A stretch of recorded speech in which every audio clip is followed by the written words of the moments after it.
चुकाना आदिवासी से ऐसे बापा जी बाहुबली जी को मैं आमंत्रित करूंगा, एक बार जोरदार तालियां बजाते हैं।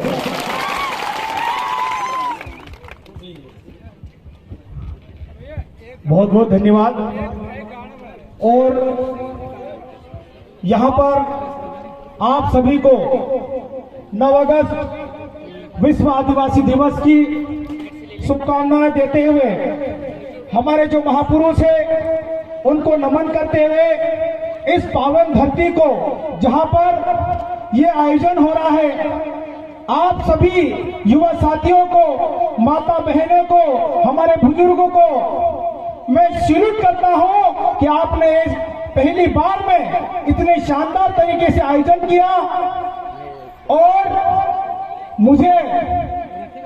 मेरे से पहले भी सभी वक्ताओं ने बहुत ही शानदार तरीके से अपनी अपनी बात रखी।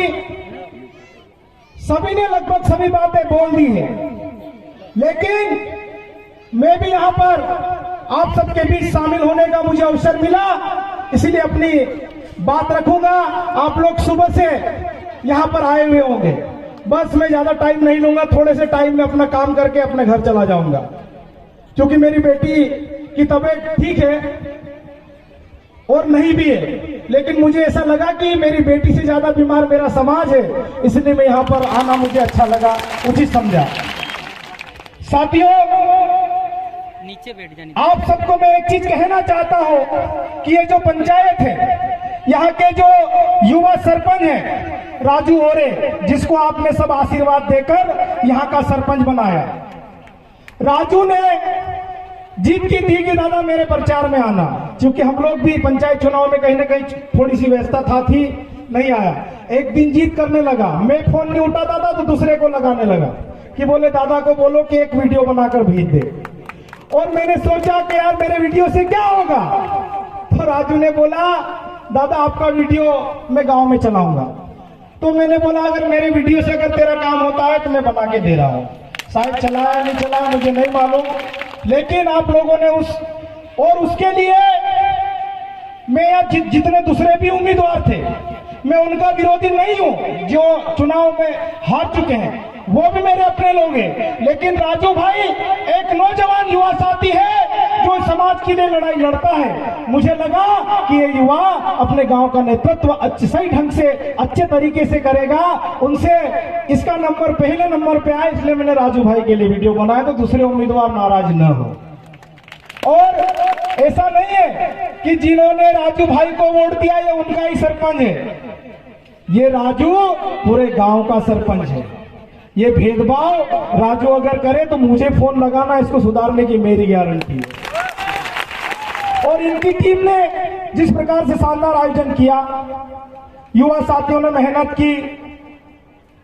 कल पता चला, नर्वस भी हो गया था कि कार्यक्रम नहीं होने दिया जा रहा था, तो मैंने बोला काहे के लिए परमिशन लेते हो यार, हम तो लेते ही नहीं। यहाँ के पुलिस प्रशासन भी शायद यहाँ पर मौजूद है, वो सुबह से सेवाएं दे रहे हैं, उन्होंने भी रोकने की टोकने का पूरा प्रयास किया। और शायद सुनने में आया कि बताया भी कि 9 अगस्त को विश्व आदिवासी दिवस मनाया जाता है, तुम तो अभी तक मना रहे हो। तो मैं उनको कह देना चाहता हूं अभी तो 15 ही दिन हुए हैं, 1 महीना चलेगा। और हमारे जो जनप्रतिनिधि कुछ लोग जो सत्ता दल में बैठे हुए हैं, 2 साल पहले तक खूब नाचते थे, कोई तीर कमान लेकर नाचता था, कोई आदिवासी कल्चर में नाचता था, लेकिन अब 2 साल से जब जागरूकता आ गई, आदिवासी इकट्ठा होने लग गए तो उनको तकलीफ होने लग गया। वो बोलने लगे कि विश्व आदिवासी दिवस नहीं मनाना चाहिए, और उनके विरोध होने के बावजूद भी ऐसे लोग इकट्ठे हो रहे हैं। तो अब क्या बोलोगे, अब क्या करोगे? और मैं माननीय प्रदेश सरकार को यहां से कहना चाहता हूं, हाँ एक बात और याद आई, डीजे वीजे भी मत लाना करके। तो शायद वहां खरगोन में एक धार्मिक बड़ा आयोजन हो रहा है, शिव डोला भी निकल रहा है, वहां सब मादल निकल रहे हैं, डीजे नहीं निकल रहा है। अब मेरी बात को समझ जाओ कि मैं कहना क्या चाह रहा हूं। तो जहां पर आदिवासी कुछ करेगा वही इनको तकलीफ होगी। और ये अपने मन से नहीं करते हैं, इनको कोई इशारा करता है तब बोलते हैं। लेकिन ये आदिवासी समाज का पढ़ा लिखा युवा अब डरने वाला नहीं है। अपने जो हक अधिकार की बात है, अपने समाज की जो बात है, डंके की चोट पर अपनी आवाज उठाएगा। और किसी में हिम्मत है तो हमको रोक के बता दे, हम रुकने वाले लोग नहीं है। माननीय विधायक महोदय यहाँ पर उपस्थित हैं, काफी समय से वहां पर बैठे हैं। और जैसे कि सुमेर भाई ने बोला है कि वो विधायक को नहीं पहचानते, हो सकते नहीं पहचानते हैं, शायद व्यंग भी किया हो, लेकिन मैं विधायक महोदय को पहचानता हूं और 47 विधायकों को भी पहचानता हूं। मैं नहीं पहचानूंगा तो कौन पहचानेगा। वो यहाँ पर कई देर से बैठी हुई है, समाज के साथ बैठे हुए हैं।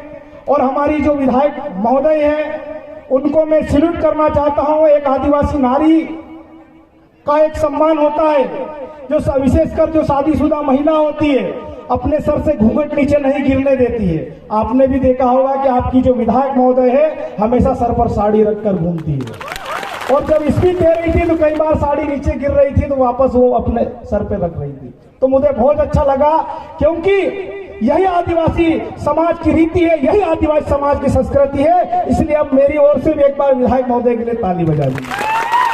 और एक बात विधायक महोदय ने जो बोली, मैं सब चीज सुन रहे थे, हम लोग बैठे बैठे हर चीज नोटिस कर रहे थे। माननीय विधायक महोदय ने कहा कि हमारी सरकार नहीं है वरना हम हिला देते। मैं माननीय विधायक महोदय को कहना चाहता हूं विनम्रता पूर्वक कि आप अनुसूचित क्षेत्र की विधायक है, यहाँ पर सबसे ज्यादा आदिवासी रहते हैं। आपकी कौन सी सरकार नहीं सुनती है, आपका कौन सा अधिकारी नहीं सुनता? एक बार हमको बोल दे, हम आपके साथ खड़े रहेंगे, बहुत आएंगे। आप दमदारी के साथ अपनी आवाज उठाइए, आप दबंगता के साथ अपनी आवाज उठाइए। और जब आपको लगे कि हाँ आप लोगों की जरूरत है, हम हमारे खर्चे पर भोपाल आएंगे आपको संबल देने के लिए, आपको ताकत देने के लिए।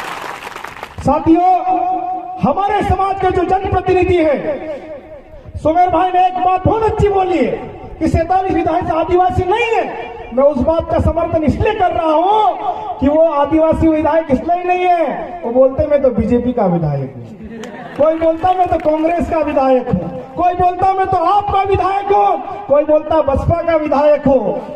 बहुत कम लोग बोलते हैं कि मैं आदिवासी समाज का विधायक हूं। आपको आरक्षण है, अनुसूचित क्षेत्र है, भीकन गांव में सिर्फ आदिवासी व्यक्ति ही विधानसभा का चुनाव लड़ सकता है, समझ गए ना? और अनुसूचित क्षेत्र में आदिवासी समाज जो बोलेगा वही होना चाहिए। और हमारे समाज के जो जनप्रतिनिधि है, जिनको समाज का प्रतिनिधित्व करने के लिए बोला गया है, और चाहे कोई सा भी जनप्रतिनिधि हो, चाहे वो पंच हो, सरपंच हो, जनपद सदस्य हो, जिला पंचायत हो, विधायक हो, सांसद हो, जीतने के बाद वो सभी क्षेत्रवासियों का विधायक होता है, किसी पार्टी का विधायक नहीं होता है। और माननीय विधायक महोदय यहाँ पर बैठी है, आपके भी, आप विधानसभा सदन में बैठते हैं, हमारे जितने भी ट्राइबल विधायक वहां पर बैठते हैं, उनसे एक ही बात बोलिए, चाहे वो बीजेपी से के सिंबल पे लड़े हैं, चाहे वो कांग्रेस के सिंबल पे लड़कर विधायक बने हैं। आजकल हम लोग बोलते हैं ना कि साथियों हमको 9 अगस्त विश्व आदिवासी दिवस की छुट्टी नहीं मिली है, नहीं मिली ना। हमारे 47 आदिवासी विधायक हैं, 6 सांसद हैं, एक राज्यसभा सांसद भी है, उसके बावजूद भी हमको आदिवासियों को छुट्टी इसलिए नहीं मिल रही है कि हम लोग आपस में बटे हुए हैं। हम केकड़े वाले लोग हैं, केकड़े को बाल्टी में छोड़ दो, ऊपर एक जोड़े तो 50 की चीज है। तो अगर यही बीजेपी कांग्रेस के एमएलए अगर विधानसभा भवन, विधानसभा सत्र अगर चल रहा हो, माननीय विधायक महोदय अगर आप सदन में जाए तो मेरी बात आप दूसरे विधायकों के सामने जरूर रखें। छोटा सा निवेदन है कि आप लोग 47 मिलकर किसी होटल में सिर्फ चाय पी लेना, बात कुछ मत करना। सिर्फ एक मैसेज चला जाना चाहिए कि अनुसूचित क्षेत्र से जो विधायक चुनकर आए हैं वो आज सब एक साथ चाय पी रहे हैं, इतने में ही बीजेपी भी हिल जाएगी, कांग्रेस भी हिल जाएगी। क्योंकि जब तक समाज में ताकत नहीं आएगी, एकजुटता नहीं आएगी, हम लोग ऐसे ही आते रहेंगे, बोलते रहेंगे, नाचते रहेंगे, गाते रहेंगे, होना जाना कुछ नहीं होगा क्या कुछ। और आप सबको मैं कहना चाहता हूं, सभी में जो युवाओं में जोश है, जुनून है, सब लोग, मुझे भी पता नहीं बब्बर शेर बोलते हैं, टाइगर बोलते हैं, जो भी बोलते हैं, ये आप लोगों का प्यार है, लेकिन मैं चाहता हूं कि आप भी बब्बर शेर बनो, आप भी टाइगर बनो। और अगर मुझे थोड़ा भी अगर मानते हैं, मेरे युवा साथियों को विशेषकर कहना चाहता हूं, अगर मुझे थोड़ा भी अगर मानते हो तो यहां पर जो बातें हुई है, बेकार बातों को यही छोड़ जाना और अच्छी बातों को घर ले जाना, तभी इस आयोजन जो है वो सार्थक उसका रूप लेगा। और भाई मुरली खत्ते बहुत अच्छा कॉमेडियन है, लेकिन पहली बार माइक हाथ में पकड़ा तो शायद मोबाइल में खोका ही नहीं कोई हो पार्क जमाड़े। तो इनके जो वीडियो है कॉमेडी के साथ जो समाज में ये मैसेज करते हैं, एक बेरोजगारी वाला मामला, उस पर वीडियो बनाया था कि किलोमीटर के हिसाब से दौड़ा मार देंगे। लाठी चार्ज से हम लोग नहीं डरते हैं, गोफोड़ से किलोमीटर के हिसाब से दौड़ा मार देंगे, मार भी सकते हैं अपन। तो साथियों, और मुझे आज ऐसा लगता है कि मुरली भाई इससे पहले भी किसी सामाजिक आयोजन में गए हैं या नहीं गए, मुझे नहीं मालूम, लेकिन आज यहां पर आए हैं तो अगली बार इनके हाथ नहीं कांपेंगे और शानदार तरीके से बोलेंगे, इसका मुझे विश्वास है। साथियों, बातें बहुत सारी है और सभी वक्ताओं ने बहुत अच्छा बोला है। विश्व आदिवासी दिवस क्यों मनाना चाहिए, भाई मुक्ति मोरे ने बहुत अच्छे तरीके से समझाया है, सुमेर भाई ने बहुत शानदार बोला, नितेश भाई ने अच्छा बोला, माननीय विधायक महोदय ने अच्छा बोला, सभी ने अपनी अपनी बात यहां पर रखी। लेकिन इन बातों का असली मतलब तभी निकलेगा जब आप इसको अपने अंदर उतारोगे, वरना हम 15 दिन, 20 दिन, 365 दिन या लगातार भी मनाते रहेंगे ऐसे दिवस, तो उसका निराकरण कुछ नहीं निकलने वाला। निकलेगा क्या? यहां पर मातृशक्ति ज्यादा बेटी है, उनको मैं नमन करना चाहता हूं, क्योंकि आदिवासी समाज महिला प्रधान समाज होता है। हमारे घरों में आज भी कई घरों में मुखिया महिला होती है, गलत बात नहीं कही रही, हमारे घर की मुखिया महिला होती है, बाजार करने के लिए पैसे महिला अधिकतर घरों में आज भी देती है। काई लावणो चू भी कोई दे, कोतरान खारे लावणो, कोतरान जोलबी लावणो, कोतरान आलो बूढ़ो लावणो, ने कोतरान दाले लावणो, न वाचे थी कोतरान धोले कुकुड़ लावणो चू भी मालूम से। तो साथियों, आप सबका जोश जुनून इसी प्रकार बनाए रखिए, क्योंकि समाज, आदिवासी समाज का युवा अगर नहीं बोलेगा तो कौन बोलेगा। साथियों, हमारे किसानों की समस्या हो, चाहे हमारे ग्रामीण क्षेत्र के जो लोग हैं उनकी समस्या हो, जैसे ही मालूम पड़े आप लोग सब अधिकारी कर्मचारियों से व्यवस्थित तरीके से बात करें और उन समस्या का निराकरण किस प्रकार से किया जाए इस पर ज्यादा फोकस करें। क्योंकि साथियों, हमारे जो माँ बाप है, हमारे जो पूर्वज है, पढ़ नहीं पाए बोकड़ी के चक्कर में, गाय भैंस के चक्कर में, और मुरली भाई दगड़ा के चक्कर में नहीं पढ़ पाए, क्योंकि खोदरे में डालना था, जोर से बजाना था। तो ऐसा ना हो।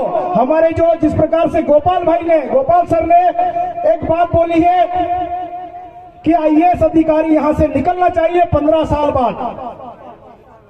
सभी समाज के वरिष्ठ जन, युवा साथी इस बात को गांठ बांध कर ले जाए। मेरी बात नहीं भी ले जाए चलेगा, मैं तो अगले साल और आ जाऊंगा और बीच में भी आ जाऊंगा। लेकिन गोपाल सर ने जो बात बोली उसको गांठ बांध कर ले जाना अपने घर और अपने बच्चों को जरूर पढ़ाना। और सरकारी स्कूल है, ये भी शायद सरकारी स्कूल है, खुलती है कि नहीं खुलती है? और सरकारी स्कूल के ग्राउंड में खड़ा होकर मैं कह रहा हूं कि ये स्कूलें 10:30 बजे खुलते हैं और 5 बजे तक खुले रहना चाहिए। कई टीचर लोग 1-1, 1:30, 2-2 बजे बंद करके चले जाते हैं। और सभी युवा साथियों से मैं कहना चाहता हूं कि स्कूल में जाकर देखिए कि वहां पर पढ़ाई क्या हो रही है, क्योंकि टीचरों को सैलरी कितनी मिलती है आपको मालूम है कि नहीं मालूम है? टीचर कितने लोग यहाँ पर बैठे हैं, ईमानदारी से बोल देना, उनका ट्रांसफर मैं नहीं होने दूंगा। उनको 70 से 80 हजार रुपए मिलते हैं। और प्राइवेट स्कूल में जो टीचर होता है उसको 5 से 10 या 15 हजार से ज्यादा नहीं मिलते। गोपाल सर गलत तो नहीं बोल रहा, लेकिन वो 15 हजार 5 हजार वाला टीचर ईमानदारी से पढ़ाता है। और 70 हजार वाला, 80 हजार रुपए वाला, जैसा कि एक मछली पूरे तालाब को गंदी करती है ऐसा भी हो सकता है। कई टीचर अच्छे भी हैं, लेकिन अधिकतर अपनी जिम्मेदारी को सही तरीके से निर्वहन नहीं कर रहे हैं। मैं आज इस मंच के माध्यम से आप सभी युवा साथियों को मैं कहना चाहता हूं कि स्कूलों में जो शिक्षा व्यवस्था, क्योंकि सरकार स्कूलों पर शिक्षा पर जितना खर्च कर रही है उतना हमको मिल नहीं रहा है। 5वीं के बाद वो बच्चा ढोरी चरा रहा है, नाम तक लिखते नहीं आ रहा है, 9वीं 10वीं तक चले जाता है ऐसे हुट कर, जैसा वो मुक्ति भाई ने बताया ना कि क्या किस जानवर को किस तरीके से बुलाते हैं। और ये जिम्मेदारी अगर आप सबने संभाल ली तो मैं गारंटी लेता हूं, मैं आपकी ओर से जिम्मेदारी लेता हूं कि हम 15 साल में इसी पंडाल से 50 IAS अधिकारी हम निकाल कर देंगे। लेकिन उसके लिए हम सबको जिम्मेदारी लेना होगी। शायद टीचर लोग भी सुन रहे हैं, सर अगर मैंने गलत कहा हो तो माफ करें और सही बोला हो तो उस पर अमल करें। और सभी युवा साथी, चाहे इसी स्कूल की बात नहीं कर रहा हूं, जहां पर भी स्कूल है वहां पर, क्योंकि कई स्कूलें हमने देखी है 1:30 बजे बंद हो जाते हैं, 2 बजे बंद हो जाती है, 3 बजे बंद हो जाती है, 5 बजे तक तो आज तक कोई किसी ने स्कूल खुला हुआ नहीं देखा होगा। देखा है क्या? और जाते भी तो लेट जाते हैं। तो युवा साथी ध्यान रखें, RTE का नियम है 10:30 बजे स्कूल खुलना चाहिए और 5 बजे स्कूल बंद होना चाहिए। और खुला भी नहीं रखना, उसमें क्या हो रहा वो भी देखना है। फिर तो खुला भी रहेगा तो क्या कर लेंगे अपन। तो सभी इसी प्रकार एकजुट रहें, समाज के साथ खड़े रहें। समाज के युवा हैं जो काम कर रहे हैं उनको सम्मान दें, ताकि पुलिस अधिकारी हमारे लोगों को डराए नहीं। आप लोग खड़े रहोगे, किसकी हिम्मत है? और आदिवासी किस चौराहे पे गुर्राए टीवी बोल देता तो आधी दुकानें बंद हो जाती। तो अपनी ताकत को पहचानो। सही अगर कोई काम कर रहा है तो उसके साथ खड़े रहना चाहिए। अगर कोई लाइन से भटक रहा है, कोई गलत जा रहा है तो उसको सिखाना भी चाहिए। अच्छे से सीखेंगे और बुरे को सिखाएंगे, ये हमारे अंदर होना चाहिए। तो आप सबने मुझे इतना स्नेह दिया, मान सम्मान दिया, बोलने का अवसर दिया। आप सबने विश्व आदिवासी दिवस 9 अगस्त के बाद भी आपने मनाया, उसके लिए आप सबको बहुत बहुत बधाई, धन्यवाद और मेरी शुभकामनाएं। और राजू भाई ने बोला एक गीत गा दो। कौन सा गाना है? भागला खबर।